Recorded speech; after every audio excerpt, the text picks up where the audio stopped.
வணக்கம். மதம் நமக்கு எதை போதிக்கிறது என்று இன்னும் எனக்கு தெரியவில்லை. இந்து மதமோ, இஸ்லாமிய மதமோ, கிறிஸ்தவ மதமோ, எது நமக்கு மனிதனை நீ என்ன மதம் என்று கேட்டு கொள்ள வேண்டும் என்று சொன்னது என்று எனக்கு தெரியவில்லை. நான் எதை பற்றி பேசுகிறேன்னு உங்களுக்கு தெரியும். காஷ்மீர் மாநிலம் பகல்காம் என்ற இடத்தில் நேற்றைய முன்தினம் நடந்த மிகப்பெரிய பயங்கரவாத தாக்குதலை பற்றி தான். பகல்காம் அந்த இடத்தை போய் குட்டி சுவிட்சர்லாந்து என்று அழைப்பார்கள். இயற்கை நேசிப்பவர்களுக்கு, சுற்றுலா செல்பவர்களுக்கு அந்த இடத்தை பற்றி தெரியும். அவ்வளோ ஒரு அழகான இடம். இமயமலையின் அடிவாரம், மிகவும் ஒரு அமைதியான இடம்.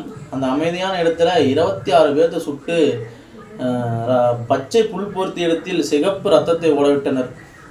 இதற்கு பொறுப்பேற்றது என்று பார்த்தீங்கன்னா பாகிஸ்தானை சேர்ந்த டிஆர்எஃப் என்று சொல்லக்கூடிய தி ரெசிஸ்டன்ஸ் ஃப்ரண்ட் என்று சொல்லக்கூடிய ஒரு அமைப்பு. இந்த அமைப்பு பார்த்தீங்கன்னா தி லஷ்கர்-இ கொய்தா என்று சொல்லக்கூடிய கிளை அமைப்பு என்று சொல்கிறார்கள். இந்த லஷ்கர்-இ கொய்தா எவ்வளவு பெரிய அமைப்பு என்று பார்த்தால், பாகிஸ்தானில் இன்னைக்கு ஒரு 200 பயங்கரவாதிகள் கைது செய்கிறாங்கன்னா அதில் 150 பேர் இந்த லஷ்கர்-இ கொய்தா அமைப்பை சார்ந்தவர்களாக இருப்பார்கள். அவ்வளவு பெரிய அமைப்பை சார்ந்த கிளை அமைப்பு தான் இந்த ரெசிஸ்டன்ஸ் ஃப்ரண்ட் அப்படின்னு சொல்லக்கூடிய அமைப்பு. 26 பேரை சுட்டு கொண்டு 20 பேருக்கு மேலே படுகாயம். அதற்கு இந்தியாவின் பதிலடி பார்த்தீங்கன்னா, நேற்றைக்கு சிந்து நதி பங்கீட்டு அந்த ஒப்பந்தத்தை ரத்து, அட்டாரி வாகா எல்லை மூடப்பட்டது. ஏதோ ஒரு விசாவின் மூலம் இந்தியாவிற்கு வந்த முஸ்லீம்களை 48 மணி நேரத்திற்குள் சென்றுவிட வேண்டும். இந்திய தூதரகங்கள் மூடல், அதாவது பாகிஸ்தான் இந்திய தூதரகம் மூடப்பட்டிருக்கிறது.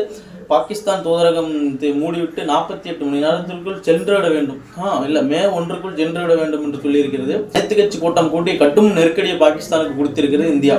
இதில் எனக்கு என்ன புரியலன்னா, தேசிய பாதுகாப்பு முகமை, உளவுத்துறை எவ்வளவோ இருக்குது. அடிக்கடி இதுமாரி பிரச்சனை நடக்குது. எல்லையில் இருதரப்பு சுட்டுக்கிட்டாங்கன்னா பரவாயில்ல, என்ன காரணம் என்ன ஏதுன்னு தெரியாமல் அப்பாவி சுற்றுலா பயணிகள் மேலே தாக்குதல் நடத்தினான். ஒரு கருப்பு தினத்தை நம்மை அனுசரிக்க வைத்து விட்டார்கள் இந்த பயங்கரவாத கும்பல் என்று தான் சொல்ல வேண்டும். ஏற்கனவே பிப்ரவரி இப்போ காதலர் தினத்தை கருப்பு தினமாக அனுசரிக்கும் நிலைக்கு தள்ளப்பட்டிருந்தோம். ஏப்ரல் மாதம் 23ஆம் தேதியை இன்னொரு கருப்பு நாளாக அனுசரிக்க வைத்து விட்டது இந்த பயங்கரவாத கும்பல். என்ன காரணம் என்று தெரியவில்லை. காரணத்தை கொஞ்சம் சீக்கிரமாக கண்டுபிடிச்சி சொன்னாங்கன்னா பரவாயில்ல. என்ன காரணம்னே தெரியாத அப்பாவி மக்கள் மீது தாக்குதல்ங்கிறது தான் மனசு ஒத்துக்க மாட்டேங்குது. உங்களுடைய கருத்து என்னங்கிறத கமெண்ட்ஸில் சொல்லுங்கள். எனக்கு காரணம் என்னன்னு தெரிஞ்சாவாச்சும் ஒரு இதாக இருக்கும்.